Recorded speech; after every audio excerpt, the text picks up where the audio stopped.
During this time of social isolation, you're not alone. WGBH is here to help you navigate this strange moment that we all find ourselves in. Find out the latest COVID-19 news happening in Massachusetts in our daily podcast, In It Together. I'm Arun Roth, and I'll be talking each day with experts, doctors, community leaders, and you. We're in it together. Subscribe wherever you get your podcasts. Support for Innovation Hub comes from Dana-Farber Cancer Institute, discovering ways to use the PD-L1 pathway in immunotherapy to treat cancer. Dana-Farber's cancer breakthroughs have helped change the world. danafarber.org/everywhere.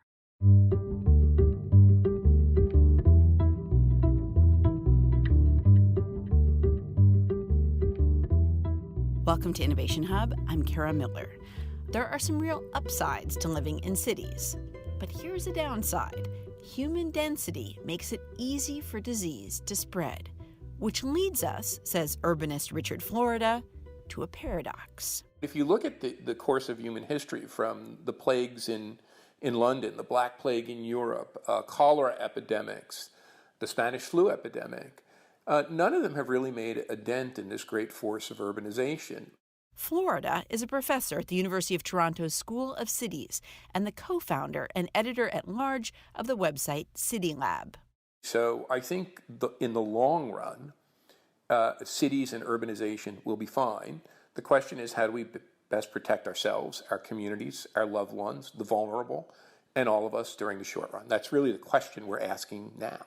In many cities and metro areas all over the world, the answer has been a virtual lockdown.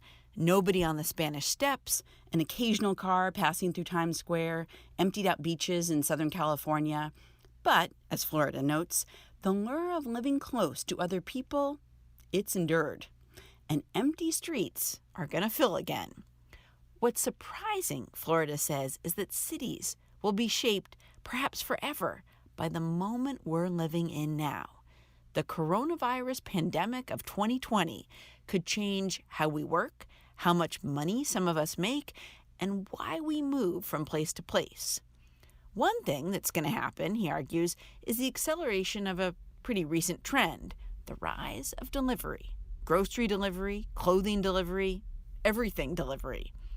And this won't just be because of convenience, says Florida. It will also be because of fear. Because fear, as it turns out, could stick around a lot longer than we think. Certain histories of the 1918 pandemic suggest that it took several years until people felt comfortable going out in large gatherings. So we're all going to be worried. And here's the other thing. We've just completed and released, we did it in quick turnaround, a report for the Brookings Institution on how to ready our cities for the great reopening. Because after this lockdown, let's say it lasts a month or 6 weeks. In China, it lasted 5 weeks, something in that period. We're not quite sure because we have to make public health our number one priority. But when it ends, we're not just going to pop back open. We're going to have to ready these Main Street businesses. And in that report, I talk about, well, one of the things I did was go around and talk to doctors and dentists, medical professionals. When this is over, how are you going to reopen your medical practice? Oh, well, we're going to have to do temperature checks. We're going to have thermostats and scanners. We're going to have to do pre-screening calls with our patients. We're going to have to put fewer people in the waiting room and bring them right to private rooms. Now, you're not going to do that in a retail shop, but you see these images out of Denmark where there's circles painted on the floor. In retail shops and mom and pop businesses, restaurants, they're going to have to space those tables. So I think communities are going to have to set up not only funds, working with philanthropy, working with state and federal government, working on loan programs to help Main Street business survive. And not only in the short term, because business is not going to be up to normal when they get back and running. They're going to have SWAT teams and teams that can go in there and help those. Think about your hair salon, nail salon. You're not just going to go back in there for an appointment if nothing's been done. They're going to have to be made safe and secure. So one of the things we call for in this Brookings report is that communities need to mobilize now. And the other thing, you think about how much our artistic and cultural, creative infrastructure, and not just of major venues like the Metropolitan Opera, or the great ballets or symphonies. All of those places are going to have to be retrofitted. Maybe seats are going to have to be kept empty. Maybe they'll need to institute temperature checks. But what about these small music venues and art galleries and theaters and off-Broadway like independent theaters? all of that stuff is going to have to be retrofitted. It's not just going to spring back into place. We're going to be dealing with secondary and tertiary waves of this pandemic until a vaccine is developed or until we figured out a therapy that works. So yes, I think we're going to need a real focus in our cities, not from the top down, not from the president, not from the federal government, but in our cities. And actually, coming out of this, the cities that figure out a way to keep their creative economies in place, that figure out a way to support their Main Street businesses, they're going to become more attractive. And since so many more people are going to want to work remotely and are going to be looking for safe places to live, the places that are safe and secure, that have exciting Main Street businesses, that have a vibrant creative economy, that did all these things, are going to make themselves more attractive to people in the long run. So yes, there's a bleak cloud right now, but as we reopen, if we do it strategically, if we do what we need to do, we could see places begin to prosper that do this right.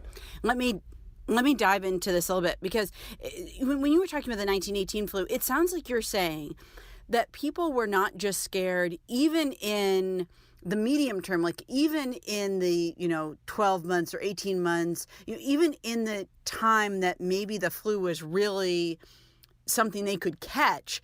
But it sounds like you're saying for years later, the fear, basically, like there's like a mental scarring, and people kind of remember that, and they don't want to be as close because they've sort of practiced not being that close, and they're worried about the repercussions. Is that right? Yeah, and so imagine our future a year, 18 months out. And how do you reopen big arenas like Madison Square Garden? What do you do? What do you do to put them in place to make people feel safe? How do you reopen airports? Do you need temperature checks?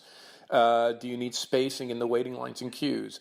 So, I was going to say there's a small diner I really like. It's like tiny. It's limited in space. If they could only seat people at every other table, I don't even know how they would make any money. Exactly. So we have to be thinking about this now, and I know that it is incredibly urgent. With all the technology and capability we have now, we have to stamp this darn thing out as fast as we can and keep it locked down. But we can't just be saying we're going to pop back open, because there is this scarring.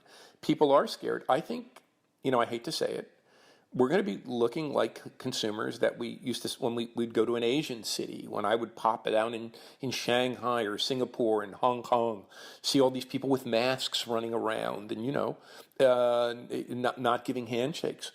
We're going to look like that for a while, and maybe we'll never go back to normal.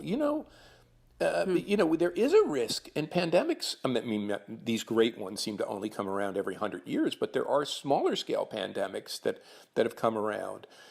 So I remember when I moved to Toronto, it's a funny story. 12 years ago, I went to see my family doctor, and when I went to shake my hand, he stuck his elbow in my face. And I looked at him like he was from the moon, and he said, "No, that's the SARS shake."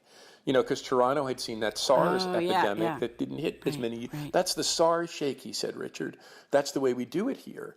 Well, we know that some of this stuff has been mitigated in Asian countries. They were more vigilant. They had better testing, but because they practiced better health. So I think we have to take this into account now. If we want our Main Street businesses up and running, if we want our local hair salon and nail salon and local diner, if we want our local coffee shop or our local music venue to reopen, we got to equip them with technical assistance. It's like the way we made our farms productive is we had an agricultural extension service that went around the country, 100 or 150 years ago, giving advice on technical and management and scientific assistance. Lord God, we've got to do that with our small businesses now so that they can reopen effectively. And I do think the other thing about taking the fear away, why are people so scared? People are scared not just they're going to catch the darn thing, but that we don't have enough hospital beds, ICU beds, and ventilators. If you made a guarantee with the American people that said, we're going to mass mobilize to make sure you have an ICU bed and you're going to have a ventilator. And here I think what we're doing is actually pretty darn good. When you hear what Governor Cuomo was talking about in New York last week with the Army Corps of Engineers, outfitting the Javits Center, turning college dormitories into ICU beds, taking over hotels, and making ventilators. And then, because this is a localized outbreak, luckily we have a decentralized system of local initiative and state initiative with great governors like Governor Cuomo and Governor Newsom in California, really taking the initiative, great states. But, because these are localized outbreaks, not every place gets hit identically at the same time. So you can imagine moving around capacity, setting up capacity in dormitories and convention centers in different cities, moving ventilators around, mobilizing medical staff, recruiting medical students, recruiting college students, recruiting nursing students, bringing capacity where it needs to be as it is needed. So I think if we could guarantee people that they'd have the hospital care and the ventilator if they need them, they'd be a lot less anxious because they realize if they catch it, it'll be terrible. Well, it might be terrible, but they're not going to die. That them and their loved ones are not going to die. And I think that's the fear now, that we're not going to get the care we need if we catch the darn thing. You're listening to Innovation Hub. I'm Kara Miller. I'm talking with Richard Florida from the University of Toronto. He's also the editor-at-large of City Lab from The Atlantic. I wonder, one of the things we've seen in towns, in cities all across the country and across the world, really, is that part of the frontline workers, when you think about who's indispensable during this pandemic, have strangely been, apart from, of course, doctors and nurses and ambulance drivers and so on, people who work in grocery stores, people who deliver medications, people who work in pharmacies, all sorts of things. They simultaneously are not paid that well. They don't really have health care, ironically, very often for the health issues that might arise. Does who is on the front lines, will that change in our view, and will we value certain kinds of people more? It has to. We can't succeed as a society when nearly half of our workers are low-paid service workers, those emergency workers, nurses' aides, physicians' assistants, delivery workers, the warehouse workers, grocery workers, clerks. Right. Look, if we pay them a pittance, and people have said this, maybe one of the contributors to spread was the fact that some of these people working in old age homes can't make a go of it on one job, so they're moving between 3 and 4 nursing homes. And look, we've got to protect our frontline providers. Our doctors, look at the heroes of the emergency rooms, of the ICUs, going in there without the appropriate protective gear. So number one, appropriate protective gear for everyone, and not just doctors and emergency providers, grocery workers, delivery workers. All of them need the gear they need to help us during this time and in the 12 to 18 months that are beyond this time till we get back to something approaching normal. They need to be paid for their work. This group of people, our heroes, deserve to be members of the middle class, and it will make our society stronger and more resilient. They'll buy more stuff. They'll demand more stuff. They'll buy more homes. It's just the right thing to do at every level. So yeah, one of the things we talk about in our Brookings report is that in the medium run, developing strategies to upgrade the work and pay, health and safety, and provide the protections these workers need and the health benefits is critical to the long-run survival of our cities. Imagine if these people just said, no, I'm not going to take the risk anymore. Go fend for yourself. We couldn't function. So right. They are the heroes, right. And we need to, and I think we will. Do you worry that, if you were to just sort of come back in a year or two and look around cities, that there'd just be empty storefronts all over the place, restaurants that never could reopen, and, kids stores that never could reopen, and bars and theater venues and on, that just like the hit they took was just too big, and they were maybe too small for the government to track them down and keep them alive. I just wonder if you worry about that sometimes. So yes and no. I worry about the trauma to the small business owner who's put his or her lifeblood into making a business work, and the hit they'll take. And that's why I say in this Brookings report, cities and communities have to pull out every stop, philanthropy, city programs, state programs, work with the federal government to provide them with loans and supports. I think it's not only business, it's the nonprofit community, the nonprofit theaters and the nonprofit music venues, the nonprofit arts organizations that work hand to mouth.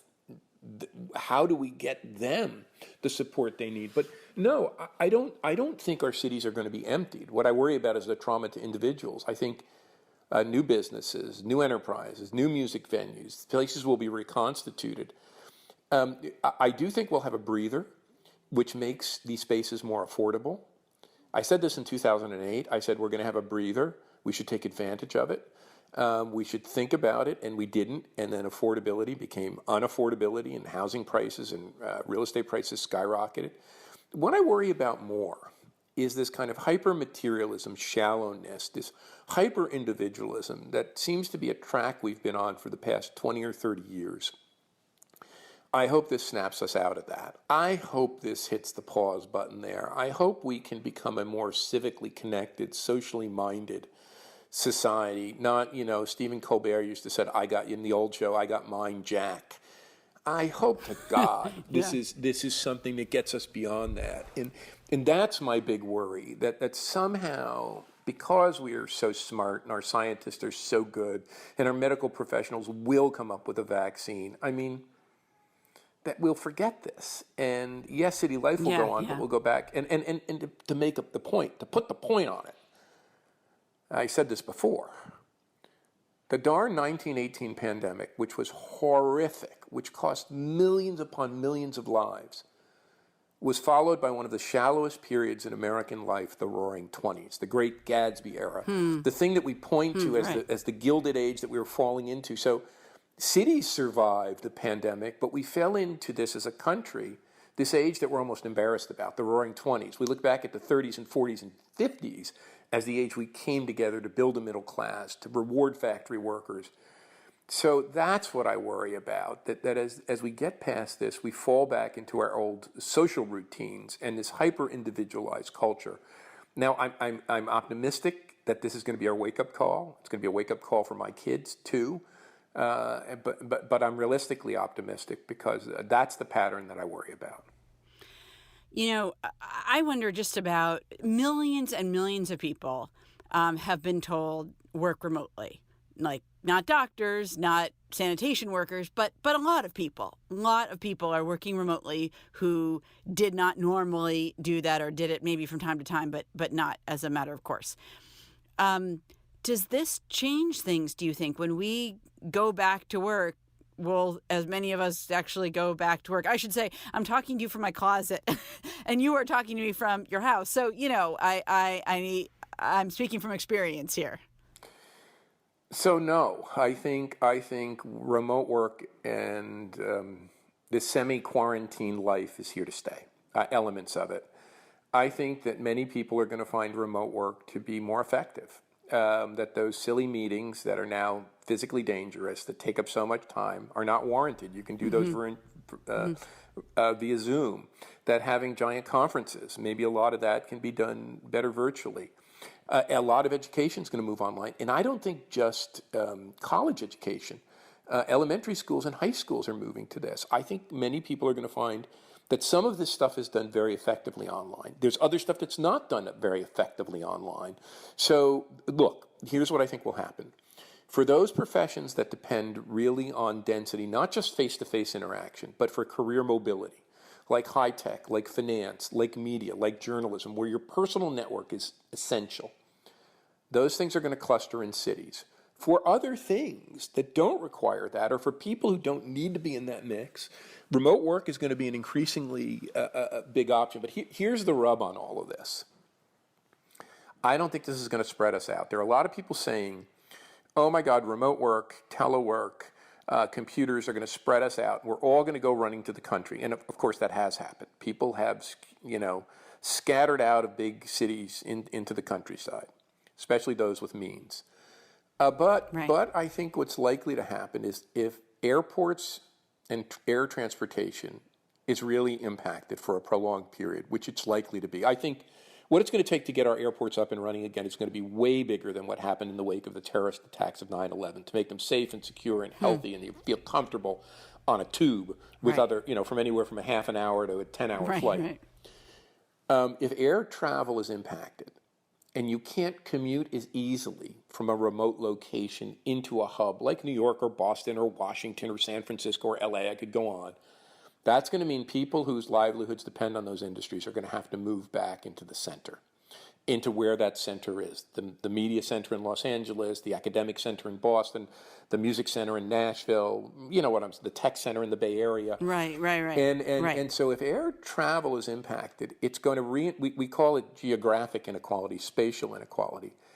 It may be that this crisis actually makes that worse, and that we're going to have to think even longer and harder about how to mitigate it. So my hunch is everything's going to pull in multiple directions, but it's not simply that this is going to spread us out.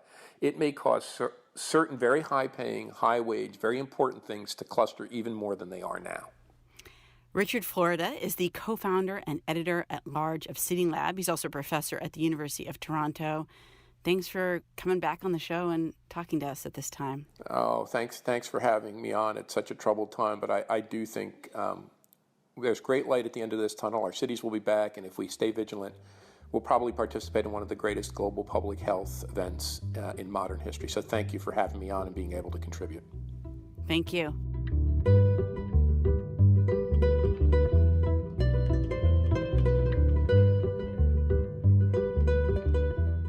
On our website, we're going to have a link to the Brookings article that Richard mentioned. It's a 10-point preparedness plan for communities, from pandemic-proofing airports to ensuring that local restaurants survive. And as I sign off here, it has obviously been a crazy, very stressful couple of weeks. So from everybody who helps put together Innovation Hub, we're now working from our closets and living rooms and our kitchen offices. We are sending the very best from us to you and your family. Until next time, from PRX and WGBH Radio, this is Innovation Hub.